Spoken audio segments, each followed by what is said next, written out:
Tá chegando a hora. No próximo sábado, Fortaleza e LDU decidem quem vai ficar com a taça da Copa Sul-Americana 2023. E eu vim falar um pouquinho do que você pode conhecer do time equatoriano e do que esperar desse duelo que vai definir, como eu disse, quem fica com a taça da Copa Sul-Americana. Antes da gente continuar com o papo, gostaria que você deixasse o like para fortalecer o vídeo, para a gente aumentar a discussão, chegar mais gente por aqui.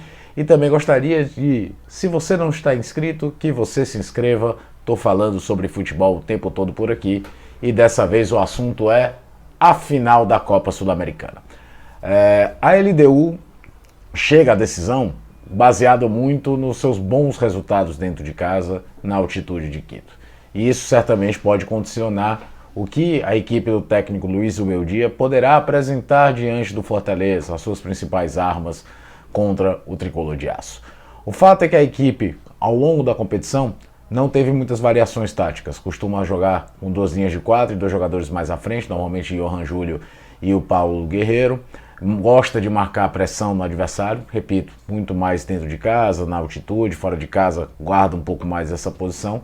A ideia é o quê? Fazer o adversário rifar a bola para conseguir uma transição em velocidade. Jogadores muito rápidos, muito fortes fisicamente. De um lado, Renato Ibarra, do outro, hoje, talvez o principal jogador da equipe, o Alexander Alvarado. Também, esse quarteto ofensivo é muito importante para as ações da equipe adversária, principalmente porque conta com o Guerreiro, que não é mais aquele jogador que a gente conheceu de outros tempos, de Corinthians, de futebol alemão, muito importante no pivô, que definia muitas partidas, mas ainda é um jogador extremamente inteligente, faz, como eu falei, essa questão do pivô, principalmente para a aproximação desses jogadores que eu falei, esses três, principalmente, o Alvarado, o Júlio e o Ibarra, para uma proteção. Também ficar de olho no lateral direito, Quinteiro, que em alguns momentos da temporada chegou até a atuar na posição do Ibarra, jogando numa linha de meio de campo, jogando nesse 4-4-2, jogando mais pelo lado.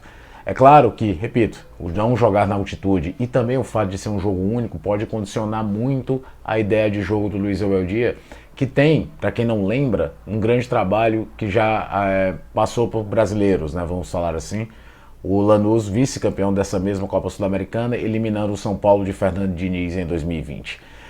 Então é um treinador já acostumado a chegar nessa decisão. É mais ou menos da mesma geração do Vojvoda, um pouco mais jovem, mas crescendo no cenário no futebol sul-americano. A exemplo do Vojvoda, treinou equipes menores na Argentina para depois seguir rumo a outros países. O Vojvoda, por exemplo, passou pelo futebol chileno antes de vir para o Brasil treinar o Fortaleza. Hoje o Zubeldia está na equipe equatoriana da LDU.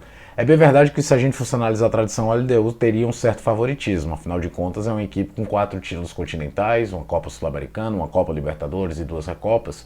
Mas analisando friamente do que eu vi dos dois times jogar, acho que o Fortaleza leva até um certo favoritismo. O Fortaleza encontrou ao longo da temporada, no meio das oscilações e dos problemas que teve, por exemplo, com o Hércules, que era um jogador muito útil,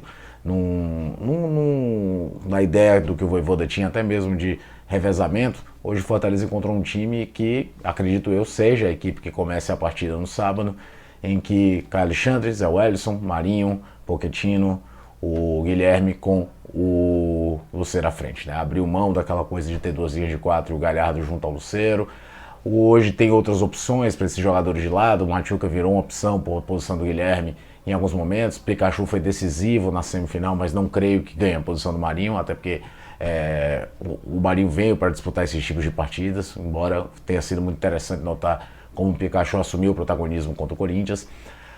Não imagino um jogo muito aberto desde o início, por conta dessa contextualização. Nem a LDU vai ter a seu favor a questão da altitude para tentar pressionar e desgastar o adversário desde o início, coisa que ele fez, por exemplo, no empate contra o Botafogo na primeira fase, fez também na vitória contra o São Paulo, fez demais na semifinal contra o Defensa e Justiça, aquele abafo inicial que é característico das equipes que possuem a questão da altitude. Talvez entregue mais a bola para o Fortaleza jogar e apostar nessa velocidade desse quarteto, principalmente desses três, né, do Alvarado, do Júlio e do Ibarra, para tentar um contra-ataque no Fortaleza.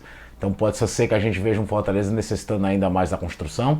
Isso aí entra, claro, o grande motor, a força motriz de criatividade do Fortaleza, de construção, que se chama Caio Alexandre, que já tinha sido poupado no jogo contra o Bahia, não teve o jogo contra o Botafogo, então ganhou um descanso aí de um pouco mais de uma semana para o jogo, é importante isso. O Vojvoda mesclou muitos jogadores nas partidas do Campeonato Brasileiro que precisou fazer, contra Vasco e contra Bahia, e era óbvio que existia todo um foco em cima dessa partida contra a LDU. Muita gente ficou naquela de achar que 2 derrotas consecutivas no Brasileiro poderia influenciar. Acho que não. Fortaleza é um time muito maduro, que aprendeu a lidar com adversidades e oscilações que a temporada apresenta. Vale lembrar que passou pela sua eliminatória mais difícil contra o Libertad, justamente quando vivia seu pior momento no Campeonato Brasileiro, aquela sequência de 4 derrotas consecutivas.